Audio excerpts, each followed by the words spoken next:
So what's happening here, I've logged in as a teacher in my device, this device, and you are all, including that PC over there, are logged in as students. What's happening is, from my device, I decide what your devices are seeing now. We are experiencing what we call a synchronized experience. Nearpod can work on a synchronized way or self-paced. Today, I decided to do a synchronized experience, okay? Why we created Nearpod? We were in the software development industry before, developing a lot of learning apps, helping publishers to convert content into digital. And we realized that the deployment of millions of devices in the classrooms, the students were not interacting, were not engaged, and were doing all self-paced, standalone work. So that was 6 years ago. We fast forward 10 years, all classrooms with Wi-Fi, all classrooms with devices. What's in for the teacher? We've decided to create a platform that will leverage the devices to increase engagement and participation. So we gave the teacher the possibility to engage the students more, use the devices for more engagement and collaboration. At the beginning, we were not from the educational industry. We were from the software industry. We created the first pilot. We went to schools. We tested. The testimonial from the teachers and the students were not normal. Well, teachers were like, this is going to revolutionize education. This is amazing. I've never seen something like this. So we invested our own money and decided to go to Silicon Valley to raise money. This is my fourth startup, and having some exits before, we had some connections, and we thought, a piece of cake. We couldn't raise any money. And the reason was, forget about internet. It's never going to get to schools. You're never going to be able to sell to districts. Education, we're not investing in education. Forget about your business plan. It's not going to work. But we kept trying and going to schools and saw the reaction from the teachers and the students. And there are three founders. We used to tell to each other, there's something huge here. I mean, we've never seen from a consumer that type of interaction. And we kept on investing on the product. And we decided to launch the product for free and say, OK, let's see if there is product market fit. Very soon, in a period of about 6 months, we got to 100,000 teachers using the platform, and the reviews were amazing. We were named top 5 in the Apple Store for apps for education. So we thought, OK, there's product market fit. The teachers really need something like this. And then we included the paid version, and we started to monetize. Now, the interesting story about how we monetize is under the assumption that we couldn't sell to districts, we decided to call in the heavy users, ask for introductions to the principal. We put the price point very low so a principal can make the purchase at any point in time without asking for approval, and we started converting over the phone. So the paradigm that we couldn't sell to districts, that it takes 12 months, 24 months to sell to a school, we reduced the sales cycle to 30 days, 45 days, small tickets, but we created a machine of inside sales converting free to paid, and we quickly ramped up to about 5 million ARR by small deals. That's where we were able to raise money. Obviously, when you don't need it, you raise a ton of money. But yeah, that attracted a lot of investors, and we were able to do a seed, a Series A, and we kept growing and growing and did Series B. So that's more or less the basic story of Nearpod. Let's see the product a little bit. I have 11 participants. Thank you for joining. This is not going to be a full product demo, but I just wanted to give you a sense. So imagine we are doing a physics class, motion and energy. Probably the teacher, the first thing they're going to do to engage the students is what we call a virtual reality experience. So with your devices, you can tilt them, you can play around, and if you have these devices that we provide to our schools with phones, you experience virtual reality. You are actually there. So the students will walk around and see around, And at this time, we have the students engaged. It doesn't matter what kind of virtual reality experience you do. The students are looking up and down and saying, wow, what is it that we're going to, now they are more interested. The next thing that we do, it's probably do a simulation. So we partner with a company that does simulations. And here you can also play with your devices. You can do simulations. You can change the speed, the force, the velocity, and see the results. Right? So it's not a one-to-many class. It's now the kids are interacting. Now that they are experiencing, it's a different type of instruction.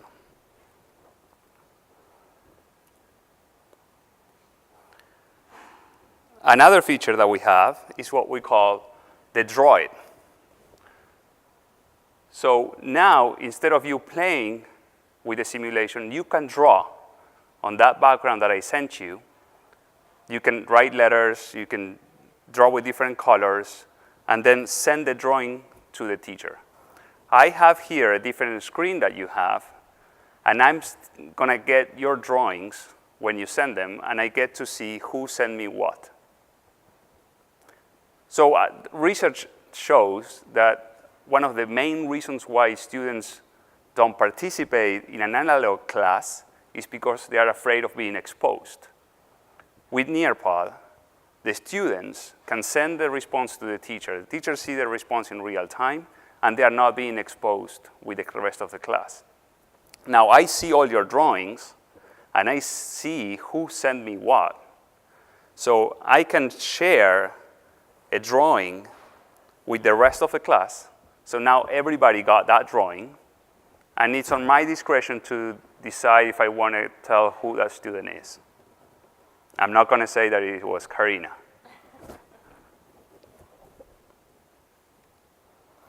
So again, we've seen this droid activity in classrooms. This is increasing the level of engagement tremendously from the students. Sometimes the teacher shows the work, sometimes they don't, but the students send and proposals, and it is a completely different dynamic in the classroom when we have this back and forward between the teacher and the students. The other thing that happens is we are recording all this data. Everything that goes back and forward between teacher and students, we are saving for the teacher. So not only I get all the answers, I also see who didn't participate. So after class, I can do remedial instruction. I can see what happened with that drawing. You didn't send me, or you sent me a correct information. Let's work on A, B, and C, right? We can go on and on with different features of the platform. I want to show you two more, and then we'll talk about more of the company. This is a 3D image. We have thousands of those that teachers can use in their presentations. And again, here as a student, you can play around. You can zoom in, zoom out, change. This is one 3D image, but talk about the human body, cells. When you're teaching many things, that we have a database of many 3D images. We can also do assessments. Oh, this one is a cool feature too. We call this the collaborative board. So here, you as a student can post your answer, knowing that everybody will see that answer, and the other students can like that answer or not, like a social media type of methodology. Okay. Happy to spend more time about the platform with any of you after the presentation, but I wanted to give you a sense of what Nearpod does. Let's talk about the company. Okay. So what we do is we allow the teacher to download content, modify that content, or create their own content, deploy that content in an interactive way, collect data, and then do post-reporting actions.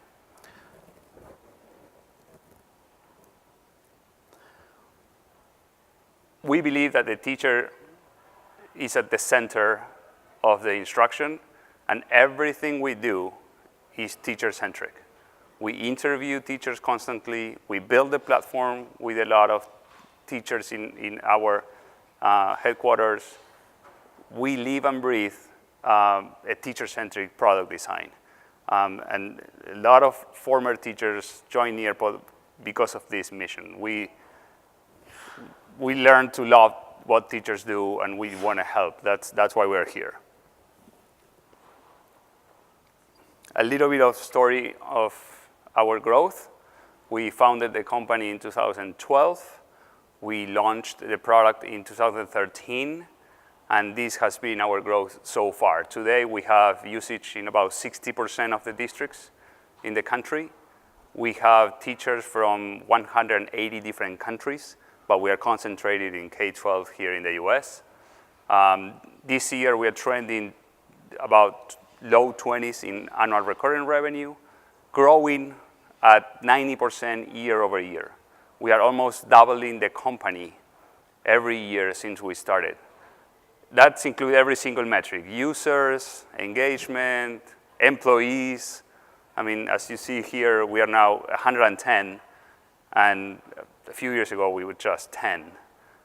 So going through a huge transformation.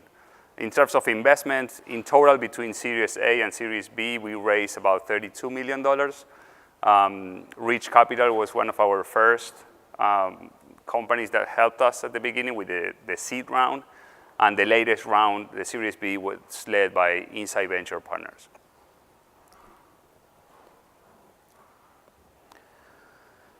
We started as a cool app software platform that will allow the teacher to interact with the students.